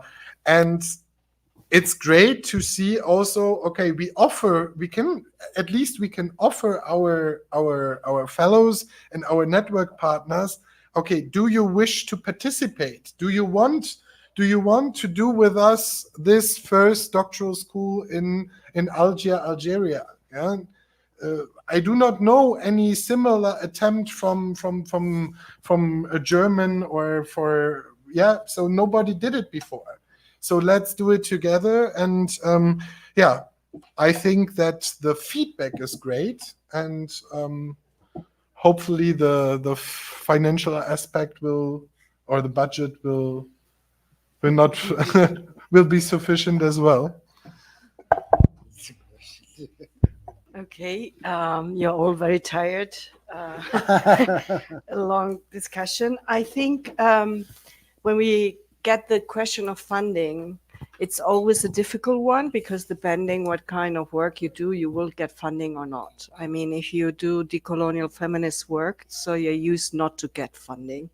Nonetheless, you continue doing the work. And I think what I found interesting is the infrastructure that is built, and what can you do with the infrastructure that you set. And looking also at the political conjunctures we are in, we also see that actually the fact that there is an advancement in certain areas, it's also producing the backlash. So people, if you just look at gender, they say there shouldn't be any gender studies like in Germany, or gender sensitive language or whatever, or this kind of new formation of classroom that also challenges the notion of knowledge in the academia and in the university. Because if we start to have conversation with communities, with colleagues, indigenous colleagues, they are challenging my knowledge and my understanding of academic knowledge is something that an individual does. So it's always something relational. It's always something that has to do with community and the commons. So when I'm conducting at the moment research on self-organized migrant refugee groups in Germany and also in the United States. We've just been in the United States talking to different groups. And one thing that we're trying to do is to say, we call it community-oriented work, but it's not actually, because what we're trying to understand is how do we make visible that the research we're doing is not just us as academics, but this collective as such. But on the level of funding, the DFG won't give us the money for the collectives. So there, and I think that's a similar kind of dynamic that you see also in MECILA. So you open a space in which knowledge even becomes something that you challenge. Because of course, I mean, I can put 2 cents on the table, but that's not all. And so, and to understand that that's the moment we are in. And I think there is a young generation also making it more and more clear. But I think that's the moment we are in, and it's a difficult moment, but I think to engage in a project that actually has been successful in getting funded because of traditions that Clara mentioned. But Clara, I think that there is a new dimension to it, and it's the structural dimension. And it's not just taking epistemological traditions, but also changing the actors producing knowledge. And that's, of course, it's a big challenge. And you might go through by saying, oh, it's just area studies, you know, but it becomes then more challenging when all of a sudden, let's say, German sociology feels that they can't stand anymore, or the paradigm can't be taken forward, or it's adopted or co-opted, no, because the colonial sociology is now very popular. No, so but what does it happen? No, and I think the infrastructure is the most important aspect of it. Thank you, Encarna. So we have another set of questions. We have Peter, we have Jeffrey. Please don't be shy. Questions are cost-and-loss. So, Peter. Well, first of all, thanks a lot for this great exchange of ideas and experiences. I have a question for our colleagues from MECAM, and it is based on my own experience here now. I have had the privilege to be here in São Paulo for half a year and living together with our doctoral researchers and junior fellows, senior fellows, thematic research fellows, and getting to know this dynamic of our weekly colloquia and also other activities. And this has been a great experience. And I would like to know a little bit more about because for me, the fellows and doctoral researchers are at the core of these centers. And all the others are very important, the PIs and the AIs and everything, yeah, but at the core, there are these young people.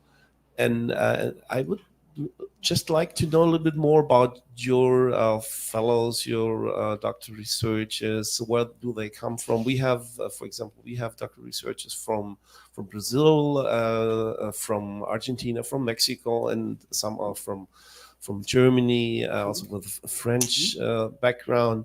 So this is a very rich experience. And of course, if our fellows that are here want to say something about this experience, that also might be very interesting. Because I only have my own perspective on this. But so, as I don't know MECAM, well, I would really like to out of curiosity, to know a little bit more about how this works with MECAM.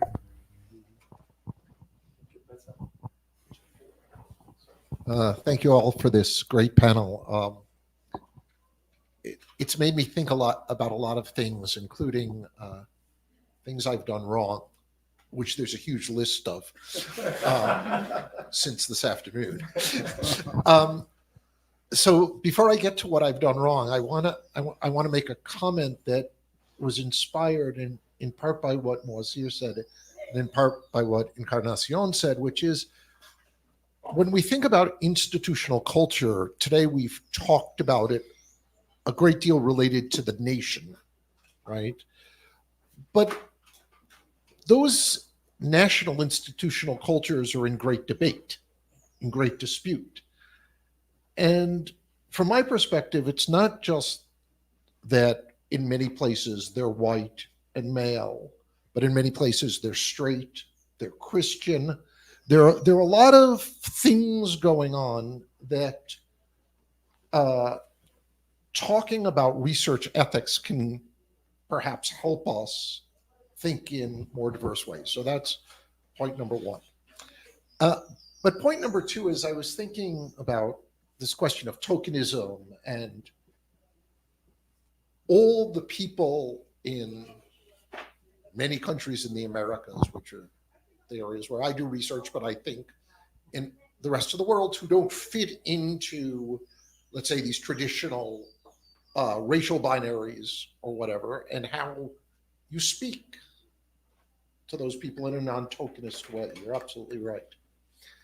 And I was remembering a conversation I had with Tomas 1 year ago here, where I gave him a piece of advice that I now realize was completely wrong. And I want to tell you this because this gets to the practical. What can we do practically? Tomas came and he said, for next year's meeting, the meeting we're having right now, we're thinking about having an event, not in Simarapi, not in USP, but in a cultural center, in a bairro periférico, I don't know how you say that in English, but you know, a non-elite space, huh? Not USP, in Bom Retiro, right? We were talking. Do you remember that conversation, Tomas, about Casa do Povo?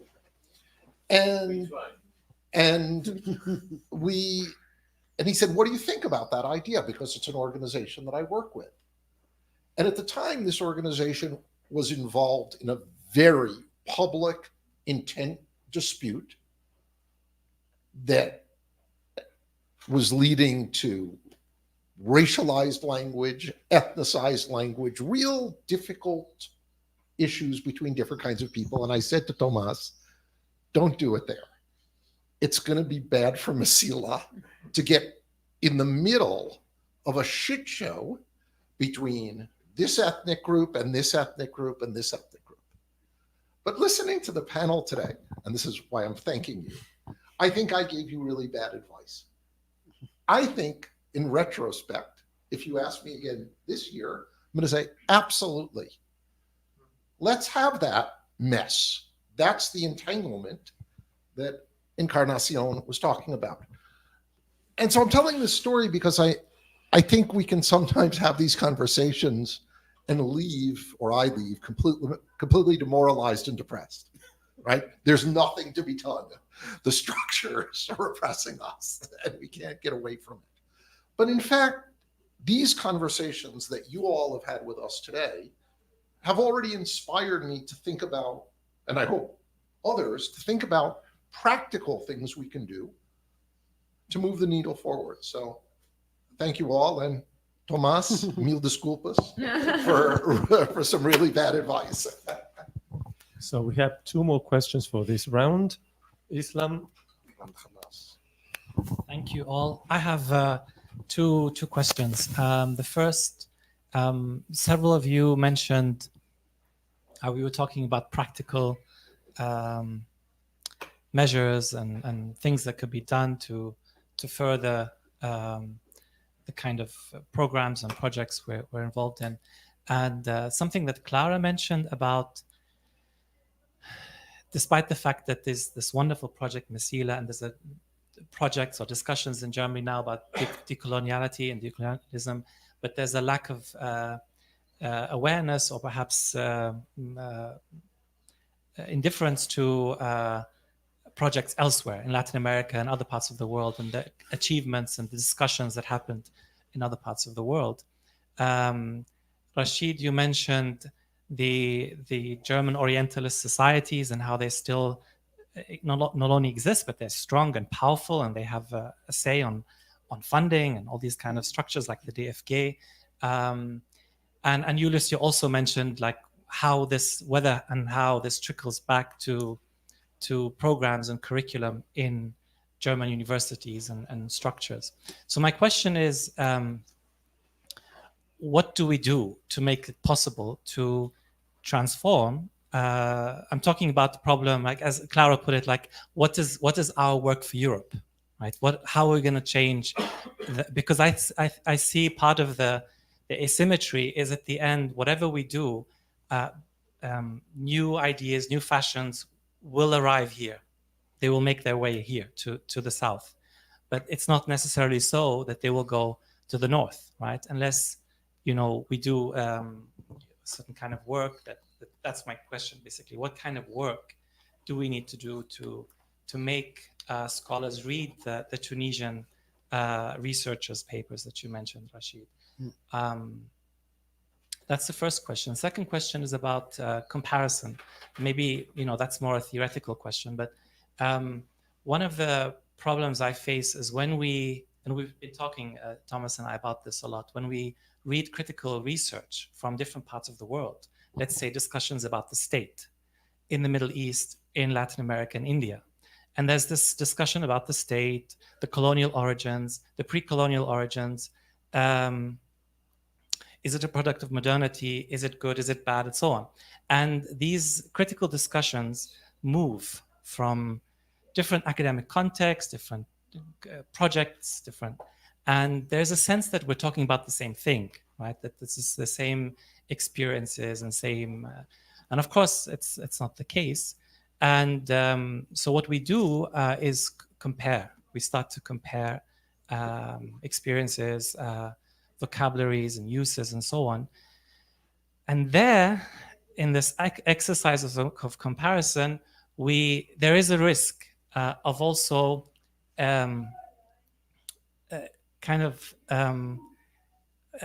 producing an epistemic asymmetry, right? Because we're interested in difference, right? Like, what is the difference between that experience and that experience? And how do we account for this difference? So we're all on, in the name of epistemic justice, we want to let the local and let the different speak. But then the asymmetry creeps in. And so there is always this tension, I think, in our work. Do we compare or not? What is the limits of comparative approach? Yeah, so these are just two questions. Thank you again.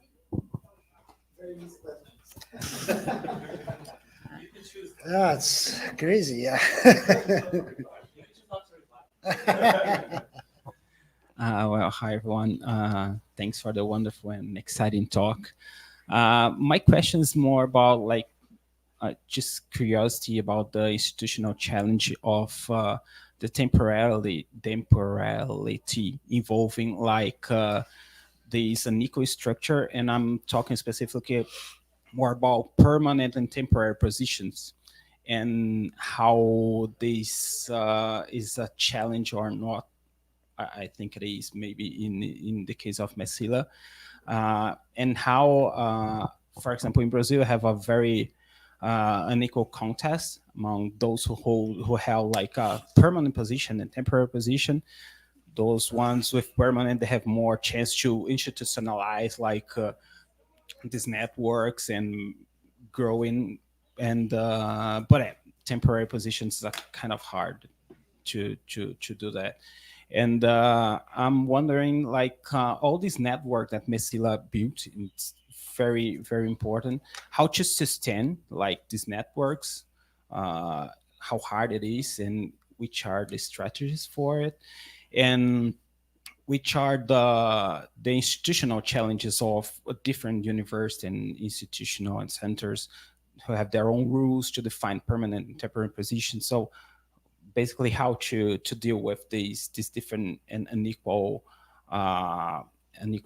relation in science, after all. Thank you. Thank you. So we have one third question that was directed specifically to Julius and Rashid. So I would ask you to start with that, if you don't mind. It was Peter's question. Yeah. I try to keep it short. Of course, at MECAM, the fellows are also at the core of our program. And the MECAM was founded in April 2020. We just arrived in the main phase. So it's about 4 years now that we exist. Yeah, three and a half. Until now, we had 40 fellows from 16 different affiliated institutions worldwide, because we are not counting the countries of origin of the fellows, like like all the other Merian Centres. But most of them, most of the people we attract are from the Middle East, and our fellows working in 5 thematic clusters. All these thematic clusters dealing with the overarching topic of dealing or imagining futures, dealing with disparity. So our aim is to analyze disparities, but not in the sense that it's only problem oriented, or the challenges are at the forefront. It's also like how future is envisioned and how concrete models of the future can be developed. Yeah. And yeah, besides that, we have a working format which is called Traveling Academies. It's conference-based, and we add trans-regional workshops at our network sites in Morocco and in Lebanon to it. And we have the policy outreach format, which is called Rencontre Ibn Khaldun, in order to reach out also to a more non-academic audience. A part of that, of course, we try to link our short-term visits. So like you, we also have the possibility to include external scholars in our work, and we try to find interlinkages with other events we have, etc., so that the contribution from those invited people is not only for the fellows, but for the network, and at the same time, the short visits can learn directly from what we implement on site in Tunis. We will start it. We haven't practiced it yet, but we will start this October the so-called Germany research visits, where we invite 3 people to our partner institutions in Germany, and also invite alumni fellows to do so, to come to the partner institutions and to teach there. So yeah, I try to say 2 words, not more, because your question it's like it's it's not so easy to answer. The question is how to change things in Europe, actually. No? That's a question, how to do it. And I think we have to do it in the future migration. We have the migration as a new phenomenon, it's a new reality. It's not the old migration, Turkish migration. Even at this level of universities, migrants, they can tell more about the realities in the south, and I think that it will change things. No? So, and even in the act of teaching, how to teach and how to about the south, and this in the north, and that maybe that can be a possibility and a chance to change things. And of course, what I said is the empowerment of young people from the south to even to publish outside of their countries, and to give them the possibilities to, and that's what we have in MECAM. We have the possibilities to like this working papers, to publish them in 3-4 languages, and we have the money for to pay the translation and to publish them, and with an ESPN number, etc. Can be shown in the whole lot of parts of this world. So this access to the international global knowledge circulation, that's the main issue. And then I think with what I learned, I do my studies in Germany, and political science major and a minor in philosophy. What I learned because of your example of this, this short story, I learned coming from Algeria as a Berber and Muslim and Francophone, Arabophone, Berberophone, etc., which is a normal reality in North Africa, like other realities here. In the whole theories, starting before Marx until today, We have the problem, even in the sociology explicitly, they're homogenizing the word or show it as something exotic. This between those two extremes, we are exotic or we are homogeneous. And now one colleague said, this political system is not seen by Max Weber because Morocco is, not because Morocco is forced, because Max Weber is seeing things. Sorry, do we have to change Morocco because of Max Weber? No. So yeah, so, and we have to make a kind of revision of this. Wonderful theories, of course, but they're just looking their countries, the north, with the umbrella of the glasses of homogeneity. And this problem of homogeneity is changing. They're crying just because some peoples are coming through the Mediterranean, like, oh, we're not. So, and the small diversity that I start to speak about is, the empowered women in the last years, they're changing things, but not only in this crisis, not in real accepting the heterogeneity. But our richness, is this heterogeneity. We have to use it to produce theories, and that's at the end. That's the question. No? Thank you.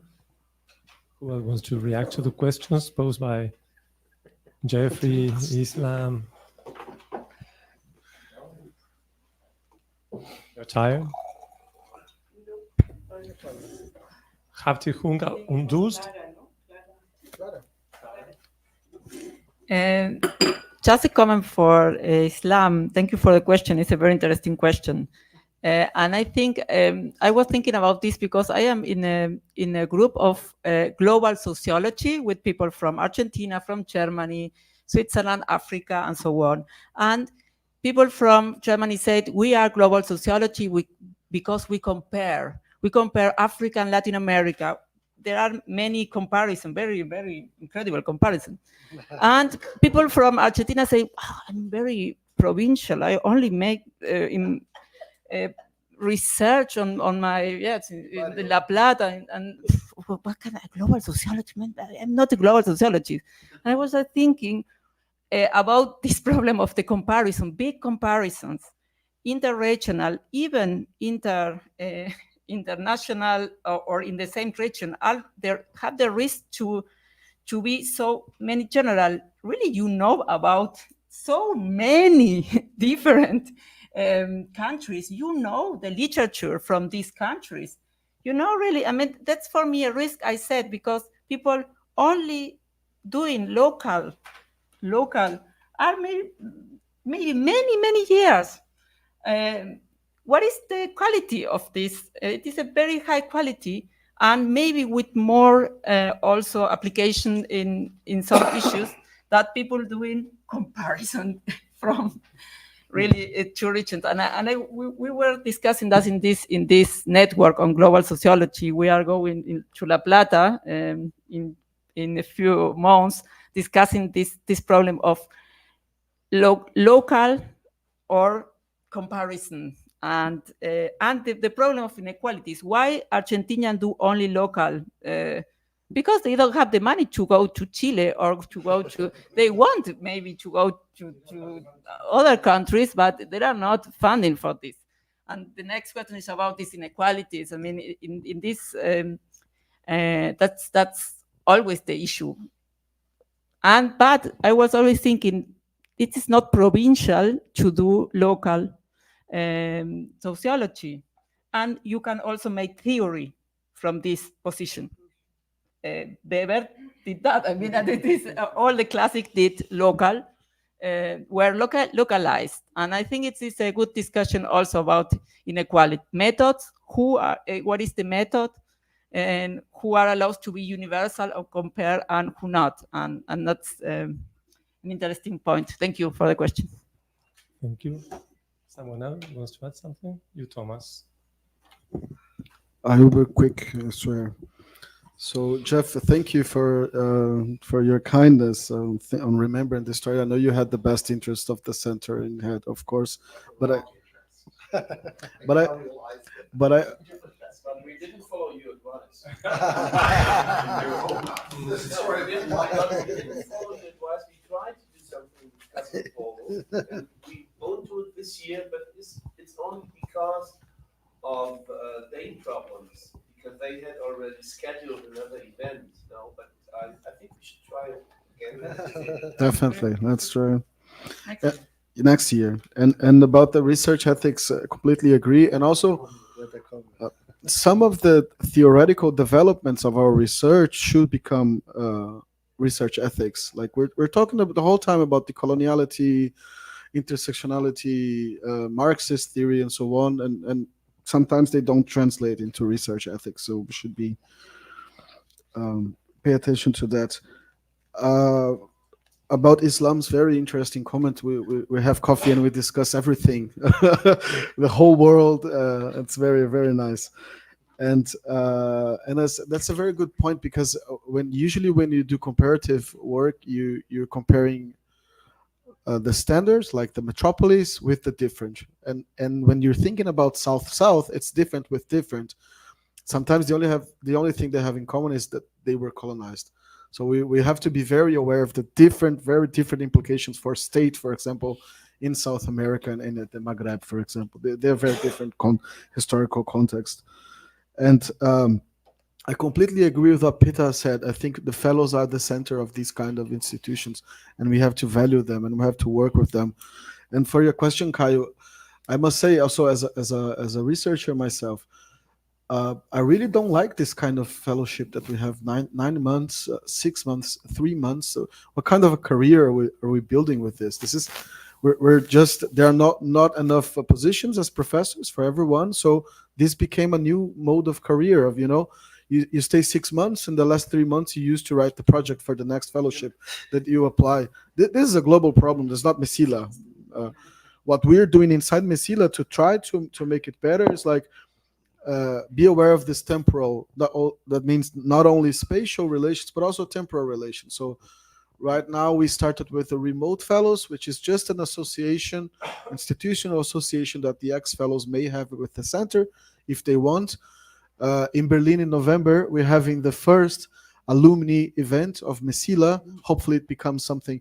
So the idea is that once you went through MECILA, if you want, you should come back, and we should this conversation should keep happening even after the project ends, because the idea is that the project becomes something stable here in São Paulo. So we want everybody who passed through the project to still be in it. But then there's the issue of funding and money. That's another another topic. Thank you. Thank you, Thomas. I think we have a final question, just because I think we're having Hunger und Durst, and then lovely buffet is waiting for us. But just wanted to make one final remark, if I may. Just Moacir already said, today is the final day of Peter Bille. He has been a German director. He has been a wonderful person to work with, very generous, very flexible, really like looking to solve problems, and very generous. So I wanted to thank him here in his last day.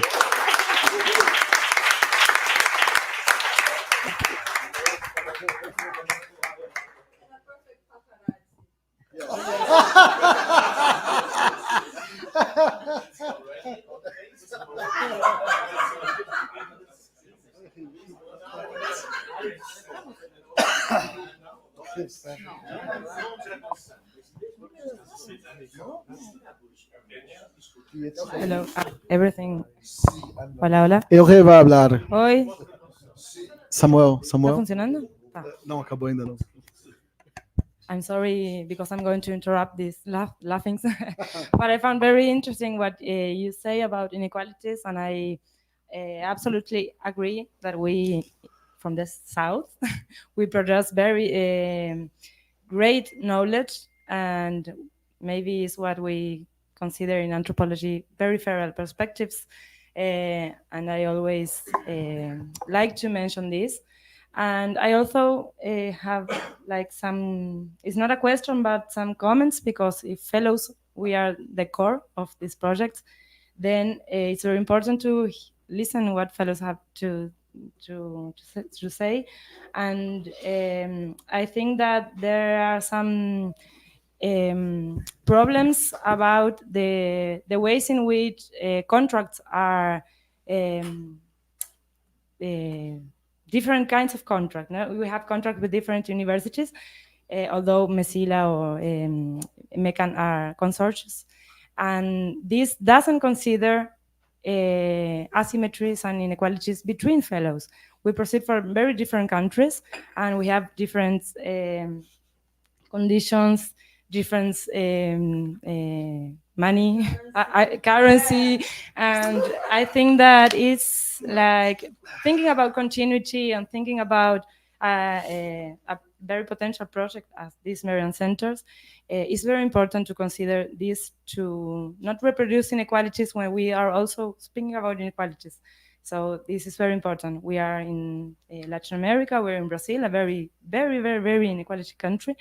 And fellows, we have all very different conditions that are not contemplated in our contracts. So I'm sorry about interrupting this laughing, but I'm from Argentina. I have to say what I think, and and just